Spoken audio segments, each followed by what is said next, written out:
안녕하십니까. K입니다. 저는 카카오톡을 안 쓰고요. 다음 카페 쓰는데, 다음 카페 보시면은 저도 한 20몇 년 전에 처음 강의할 때 만들었는데 다시 하여튼 노무사 강의하면서 쓰고 있는데요. 또 다음 카페 글씨가 안 나오네요. 예, 글씨가 안 나오는데 한글로는 이제 행정쟁송법 연구원으로 되어 있습니다. 자, 노무사 강의를 하다 보면 질문은 딱 두 가지입니다. 어떻게 하냐, 크게 두 가지인데, 첫 번째는 교재를 잘 안 읽고 질문하시는 분이 있습니다. 그래서 이런 분들이 있고, 두 번째 질문은 굉장히 심오한 질문을 하시는 분이 있어요. 그래서 이런 심오한 질문을 하면 이제 제가 나름대로 고민을 합니다. 어떻게 대답을 해야 될지. 대부분 이 경우는 본인이 생각하는데 판례하고 안 맞는 경우예요. 그럼 판례하고 왜 안 맞는지를 물어보시기 때문에 굉장히 좀 어려운 질문이 있어서 이런 경우 대답을 해드리는데, 저는 이제 기본적으로는 당일 특별한 일이 없으면 대답을 해드립니다. 그래서 이렇게 한다고 보시면 되겠고요. 다만 이제 강의를 안 들으시면 여기에 들어오실 수가 없습니다. 워낙 강의를 안 듣고 들어오신 분이 많으셔서 수강생에 한해서만 열어놓고 있습니다. 자, 다음으로 넘어가서 보시면요. 저는 창피하게도 좀 가방끈이 좀 가장 긴 편입니다. 그래서 여기서 강의하는 사람 중에서 좀 가장 공부를 오래 한 것 같고요. 그 다음에 여러 가지 제 장점은 이제 시험 출제를 좀 많이 해봤다는 겁니다. 시험 출제 많이 해봤고, 노무사는 한 2년 해봤고요. 2번 정도 해봤고, 그렇습니다. 자, 행정을 어려워하는 이유는 딱 간단하죠. 왜?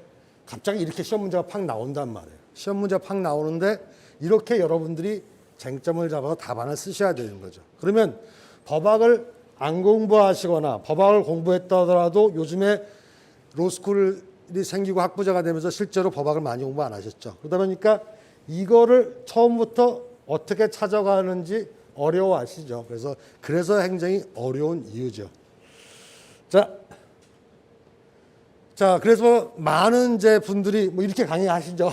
이렇게 강의하시는데, 이렇게 해서 여러분들이 알 수가 있으면 행정이 어렵지가 않겠죠. 모르니까 어려운 거죠. 아마 여러분들의 표정이 아닐까 싶고요. 자, 행정이 과연 어렵냐? 어려울 수 있습니다. 그러면 행정이 쉽다고 생각하는 분들은 뭐냐? 일정하게 공부를 하시면 쉽습니다. 그래서 행정을 요번에 여러분들이 주위에서 많이 보시면 공부가 좀 많이 되신 분들은 행정을 쉽게 생각하고 60점, 70점이 나옵니다. 실제 채점을 해보면 한 10%가 70점대에 나옵니다. 근데 어렵다고 생각하시는 분들은 공부를 안 하신 거죠. 자, 그러면 행정의 특징은 뭐냐? 행정은 기본적으로 법률 과목입니다. 그래서 앞에서 많은 강사님들이 얘기하신 것처럼 행정은 기본적으로 외워야 되는 과목입니다. 열심히 외워야 되는데 안 외우세요. 안 외우면 답이 없습니다. 안 외우면 답이 없고, 또 대충 외워도 답이 없습니다. 왜? 대충 외우면 정확히 답안을 쓰실 수가 없기 때문에. 자, 그러다 보니까 외우지 않으면 시험 잘 보실 수가 없죠. 또 몇 년 공부하신 분도 많아요. 그래서 오시는 분도 많은데 그분들의 특징 뭐냐? 안 외우셨어요. 자, 여기까지는 두음법칙을 쓰든 뭘 쓰든 외우시면 돼요. 자, 행정쟁송법의 특징은 한 번 외우면 평생 써먹을 수 있는 암기 과목이에요. 근데 문제는 뭐냐? 이렇게 외웠는데 안 된다는 거예요. 안 돼가지고 오시더라고요. 자, 그럼 어떤 문제가 있냐? 외워서 아는 것 같은데 답안을 못 쓰시는 거예요. 답안을 써도 점수가 안 좋다는 거예요. 그럼 무슨 차이가 있냐? 법률을 모르시니까 그래요. 뭘 쓰고 뭘 어떻게 되는지 모르시니까 그래요. 아마 요번에 2021년도에 노무사 행정 나온 강평들을 보시면 재밌을 겁니다. 왜? 강사마다 답이 다 달라요. 무슨 문제가 있냐? 여기에 문제가 있기 때문에 그렇습니다. 자, 그러면 제가 말씀드린 건 행정은 어떤 과목이다? 첫째, 외워야 되는 과목이다. 두 번째는 뭐냐? 정확한 법리를 알아야 풀어나갈 수 있는 과목이에요. 자, 행정은 두 번째 뭐라고 그랬어요? 사례풀이 과목이라고 했어요. 사례풀이 과목이라는 건 뭐예요? 외운 걸 써야 되는 거예요. 외운 걸. 외운 거 어떻게 써야 되냐? 법리에 맞게 써야 된다는 거죠. 그래서 다른 인사관리나 이런 과목처럼 해당 주제가 나오면 그 주제의 내용을 쭉 써나가는 게 아니라 행정에는 써나가야 될 규칙이 있어요. 규칙. 그 규칙을 로마법 시대 이후로 뭐라고 그러냐? 우리는 법리, 도그마틱이라고 그래요. 도그마틱. 그래서 도그마틱과 판례에 맞게 써나가야 돼요. 자, 여러분들이 쓰시는 답안지는 뭐냐? 법과 대학의 기본 목표는 판사를 양성하는 겁니다. 따라서 뭐겠어요? 판결문을 쓰시는 거예요. 판결문. 그래서 당연히 그렇게 쉽지 않다고 보시면 되고요. 뭐 간단하게 말씀드리면 사례에서 일단 쟁점을 찾고 쟁점에서 중요한 법리에 맞는 교과서 내용들을 끼워 맞추는 거예요. 그런데 여러분들이 이거는 하나 반드시 명심하시면 됩니다. 오늘 이제 여러분들이 와서 여러 강사님들한테 좋은 얘기를 많이 들었겠는데 제가 여러분들한테 하나 팁을 가르쳐 드릴게요. 자, 결론에 목숨 걸지 마시라는 거예요. 결론. 올해 행정쟁송법 문제는 자세히 보면 언뜻 보면 굉장히 평이한 문제로 보였지만 사실은 결론 내기가 굉장히 어려운 문제였어요. 아마 역대 행정쟁송법 노무사과목 중에서 아마 올해가 결론을 내기가 굉장히 어려웠을 겁니다. 그래서 여러분들이 아마 조금 관심 있어서 각 강사님들의 강평 자료를 다운로드 받아서 보시면 각기 다르다는 걸 느끼셨을 거예요. 무슨 얘기냐? 강사들도 틀리더라. 그러면 뭐예요? 결론에 목숨 걸지 마시고 이 내용을 충분히 써나가시고 문제를 풀어가시면 좋은 점수가 있다는 말이에요. 그런데 결론에 너무 연연해 하시면 이 전체가 흔들려 버리면 점수가 없다는 거죠. 그래서 이런 부분을 주의할 필요가 있고요. 결정적으로 중요한 얘기들은 자, 행정은 기본적으로 암기하는 과목이에요. 여러 강사님들이 말씀하신 다른 법률 과목처럼 기본적으로 외워야 됩니다. 두 번째, 따라서 절대적으로 외워야 되는 과목이고 두 번째는 법리가 필요한 과목이라는 거죠. 그래서 여기까지 하면 기본적으로 어느 정도 점수를 맞을 수가 있고요. 고득점을 맞으시려면 정확한 법리를 알아서 이해하시고 체계를 잡으셔야 된다고 보시면 되겠고요. 다만 이제 Q&A에서 올라온 것처럼 행정은 무슨 절대 반지를 주는 과목이 아닙니다. 공부를 조금 하고 점수를 많이 받을 수 있는 비결이 뭘까요? 그런 거 행정은 없습니다. 행정은 기본적으로 일정하게 공부하셔서 암기하시고 그 암기가 되시면 기본적인 점수가 나옵니다. 그러면 거기에서 좋은 점수를 받으시려면 정확하게 이해를 하시고 체계에 맞게 점수 답안을 구성해 나가시면 좋은 점수를 받을 수 있는 과목이라고 보시면 되겠습니다. 자, 저한테 행정쟁송법을 들으면 도움이 되시는 분은 어떤 분이 있냐? 제가 강의를 하면서 생각해 봤더니 자, 초보자인데 비법인데 자기 행정 아무것도 몰라요. 이런 분들 오시면 저는 기본 개념부터 강의하니까 차근차근 따라오시면 될 것 같고요. 두 번째, 직장인들이 저한테 도움을 많이 받으시더라고요. 직장인들의 시간이 많지 않기 때문에 이제 공부하는 것에 굉장히 부담을 가지시는데 직장인들의 장점은 시간이 적은 대신에 이해력이 굉장히 높습니다. 또 이해력만 높은 게 아니라 집중도도 있으세요. 그러다 보니까 오시면 제가 아마 이 바닥에서 행정 가르치는 사람 중에서 가장 교재의 양이 작고 가장 가르치는 양이 작을 겁니다. 그래서 여러분들의 시간을 줄여줄 수 있을 것 같고요. 그 다음에 고득점을 노리시는 분들이 있는데 자, 고득점을 노리시는 분들은 이제 기본적으로 암기가 돼 있어요. 그럼 무슨 문제가 있냐? 법리가 약한 거죠, 법리가. 답안을 어떻게 써야 될지 정확히 모르시는데 이거는 이제 제가 답안 특강을 다른 행시 쪽에 많이 하는데 저한테 들으신 분 중에서 이런 분들이 있었기 때문에 답안이 가장 정확하다는 건 이미 공인되지 않았을까 싶고요. 그 다음에 가끔 마주치는 분들이 있는데 이제 공부를 많이 하시는 분들이 많아요. 공부를 많이 하셨는데 점수가 안 좋으시거나 자신이 없으신 분들이 많으시더라고요. 그러면 오시면 이런 분들의 특징은 뭐냐? 뭐가 중요한지, 뭐를 아는지를 정확히 모르십니다. 그러면 오시면 그런 분들한테 깨달음을 드립니다. 그래서 뭘 써야 되고 뭘 안 써야 되는지를 보여드리고요. 그 다음에 이제 제일 이제 답답하신 분이 뭐냐면 2차 시험을 여러 번 보신 분들이에요. 여러 번 봤는데 점수가 안 좋으신 분들이에요. 그러니까 이분들은 나름대로 암기도 많이 하셨고 자기 나름대로는 법리도 많이 하신다고 생각해서 전부 다 안다고 생각하세요. 근데 점수는 안 좋아요. 그러면 이분들은 저한테 오시면 제가 이분들한테 과연 당신이 쓴 답안에서 뭐가 문제인지를 가르쳐 드립니다.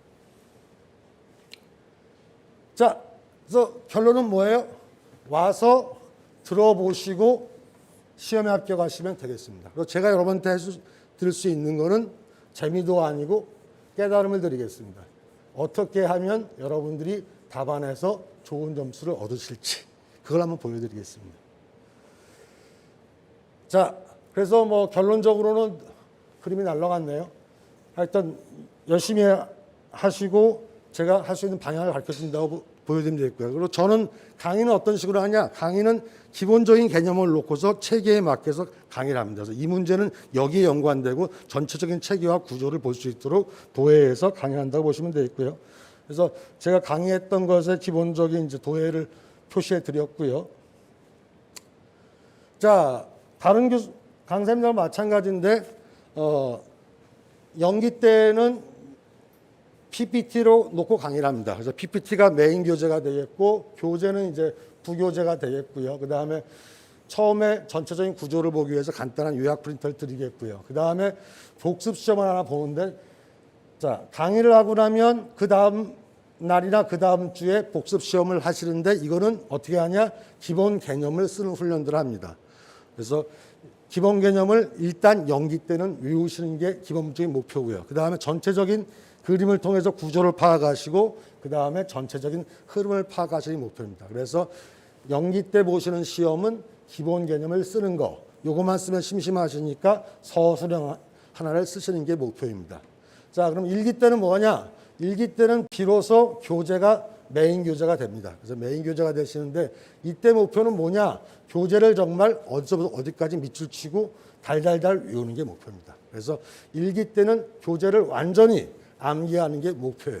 그리고 원래 교재만 암기를 시켰더니 여러분들이 심심해하세요. 그래서 강의가 끝나면 그 다음 날이나 그 다음 주에 기출 모의고사를 보는데 이때는 뭐예요? 강의 진도에 따라서 기출 모의고사 나올 게 2개나 3개밖에 안 되죠. 그러면 2개나 3개 외워서 1개를 쓰도록 여러분한테 요구를 합니다. 그래서 여러분들이 기출문제를 한번 써보시는 훈련들을 하세요. 이렇게 해서 답안 쓰는 훈련들을 한번 해보시고요.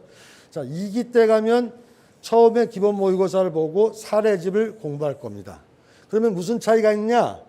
자, 노무사는 기본적으로 앞에서 얘기했겠지만 행정쟁수법에서 나올 수 있는 문제는 기본적으로 30문제 플러스 알파입니다. 따라서 기본 문제에서 거의 20여 문제가 커버가 됩니다. 따라서 기본 핵심 문제를 공부하도록 하겠습니다. 다만 요때 여기서 오면 좀 어려워하시는 분이 있어요. 그래서 왜 어려워하냐? 기출문제 모의고사는 교재에 이미 답이 나와 있잖아요. 어떻게 써야 될지도 나와 있고 진도에 따라서 2-3개밖에 안 되니까 2-3개 외우고 가서 하나 쓰시면 되는데 여기로 넘어가면 한 5-6개쯤에서 1개가 나오니까 공부량이 좀 많아져요. 그러니까 여기서 어려워하시는 분인데 여기까지 잘 따라오셔야 되겠고요. 그 다음에 제 사례집을 보면 다른 사례집하고 좀 다릅니다. 어떻게 되어 있냐면 기본 문제가 되어 있고 거기에 그 다음에 기출 문제와 응용 문제를 넣어서 1개의 주제에서 기본 문제 답안을 풀어보시고 나머지 풀 수 있는 모든 사례 유형을 다 막내놨습니다. 따라서 2기 때는 기본 문제도 푸시지만 시험 볼 수 있는 출제 유형과 답안 작성에 대한 감각을 외우시는 응용 훈련들을 하실 겁니다. 자, 이제 3기로 가면 파이널입니다. 파이널 때는 뭐냐? 다른 강사님과 마찬가지로 2기까지 보였던 기본 문제가 아니라 브리타를 대비해서 모든 응용 문제로 난이도가 확 올라간다고 보시면 되겠고요. 그래서 응용 문제로 난이도에 대한 여러분들이 정확히 외우지 않은 부분을 콕콕 찌르는 훈련들을 한번 하고요. 그 다음에 3기 때 이제 마지막 강의는 교재, 사례집, 그다음에 프린트를 통해서 출제 경향과 최신 판례를 검토해서 브리타를 대비하는 시간들이 되겠습니다. 자, 학습 목표는 아까 말씀을 좀 다시 한번 반복하면 연기 때는 이제 기본적인 개념을 잡고요. 그 다음에 기본적인 컨셉을 잡아서 구조를 이해하는 게 목표이고요. 두 번째는 외우셨으면 법리를 통해서 과연 답안에 뭘 써야 될지를 정리해 보는 게 훈련이 되어 있고요. 그 다음에 사례 연습을 모의고사를 통해서 여러분들이 응용력을 찾아가는 게 기본적입니다. 그런데 이 과정을 지나올 때 가장 중요한 건 역시 기본입니다. 교재를 기본적으로 외우지 않고 있으신 분들은 그 단계말은 따라오시는 것 같은데 마지막 가면 놓치시는 분이 많아요. 그래서 행정은 가장 중요한 게 잘 외우셔야 된다는 거고요. 그래서 아까 보시는 것처럼 암기, 법리, 답안의 응용까지 이 세 단계로 강의가 구성된다고 보시면 되겠고요. 자, 그래서 제 강의의 특징은 저는 기본 개념을 굉장히 중요시합니다. 그래서 기본 개념이 가장 중요하고 기본 개념을 통해서 요건과 효과, 구제까지 끌고 나갈 수 있도록 강의를 하고요. 그다음에 모의고사는 이제 저는 기본적으로 판례를 베이스로 냅니다. 가끔 이제 모의고사 보시면 범위를 이탈하는 분이 있거나 가끔 이상한 문제를 내시는 분이 있는데 저는 가능하면 범위 이탈을 안 하고 실제로 출제 교수님이 내는 것처럼 가능하면 판례를 중심으로 가고요. 그다음에 강평은 제가 하는 강평을 굉장히 간단하다고 생각하시는 분이 있는데 제가 하는 강평은 아마 실제 출제 교수님이 하는 모범 답안과 가장 유사하다고 생각하시면 될 겁니다. 그래서 그렇게 하면 될 것 같고요.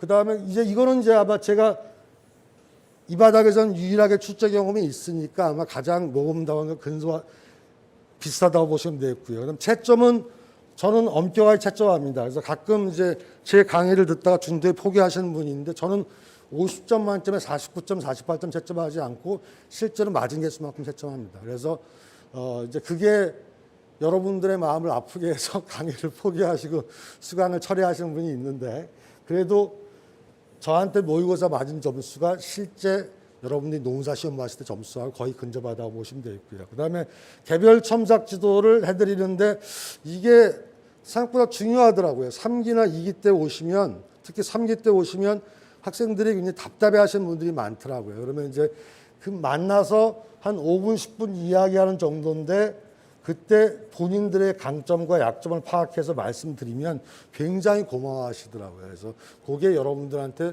좋은 도움이 되지 않을까 싶고요. 자, 그래서 학습 목표는 보시는 것처럼 이러한 사례 문제들을 끌고 들어가는 게 목표입니다. 예를 들면 2019년 3월에 청주대학교에 있는 시모 교수님이 납부 의무 부존재 확인 수송을 냈죠. 이 교수님이 시험 출제하면서는 이거 당사자송 당연히 아니냐 굉장히 쉽게 생각하니까 주는 문제라고 내셨다는 거예요. 그런데 어떤 일이 발생했어요? 확인이 들어가니까 확인 수송은 무효 확인 수송이라고 가르친 강사님들이 여러 분 계셨죠. 그러다 보니까 학생들의 40%가 무효 확인 수송을 답안에다 써 갈기셨죠. 그러니까 어떻게 되겠어요? 난리가 났죠. 그래서 제가 그 시모 교수님한테 물어봤더니 거의 40% 정도가 딴 얘기 썼고 60%가 당사자송을 썼다는 얘기를 하시더라고요. 그래서 이런 게 중요합니다. 아무것도 아니지만 잘 암기하는 것도 중요하지만 정확한 법리를 외우시는 것도 중요해요. 왜? 그냥 확인수송 들어갔다 무효 확인수송 쓸 수 있죠. 그렇지만 앞에 뭐가 서 있어요? 의무잖아요. 의무. 공법상 의무에 관한 거면 이것이 처분이나 사실관계에 관한 것이 아니라 법률관계나 권리나 의무에 대한 확인소송이나 이행소송은 당연히 당사소송이겠죠. 이게 바로 법리의 중요성입니다. 그래서 이런 것들을 틀리지 않고 이런 식으로 문제를 끌어갈 수 있는 것을 가르쳐 드리는 게 제 의무이기도 하고요. 자, 연기전학습법은 여러분들이 이걸 많이 물어보시는데 사실은 여러분들이 한번 강의를 듣기 전에 한번 교과서를 살살 찬찬히 읽어보실 필요가 있습니다. 그리고 필요하시면 한번 개념 암기를 하실 필요가 있고요.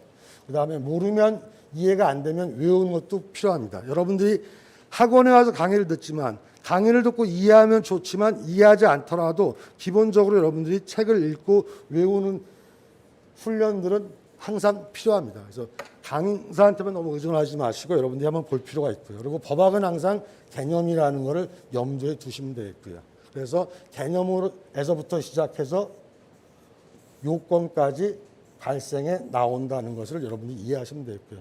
법학 전공자들은 여러분이 잘 아시겠습니다만 개념과 요건들을 외우시면 되겠고 차분하게 혼자 책을 한번 보실 필요도 있다고 보여지고요. 자, 그래서 제가 말씀드리고 싶은 것은 강의를 통해서 여러분들한테 기본 개념을 정확하게 여러분의 머릿속에 정착시키는 게 가장 큰 목표고요. 두 번째는 모의고사나 사례를 보면서 여러분들이 답안을 잘 찾아갈 수 있도록 법리를 가르쳐 주는 게 제 목표입니다. 그리고 상담을 통해서 여러분들의 개인적인 약점들을 잡아내서 그걸 보완해서 여러분들이 더 좋은 점수를 받도록 하는 게 목표입니다. 자, 그래서 여러분들이 노력하시면 제가 요만큼 도움을 드릴 수 있을 것 같고요. 그리고 이 도움이 사람에 따라서는 깨달음이 있을 수도 있겠고요. 깨달음이 있으시면 아마 좋은 결과가 있지 않을까 싶습니다. 예, 감사합니다.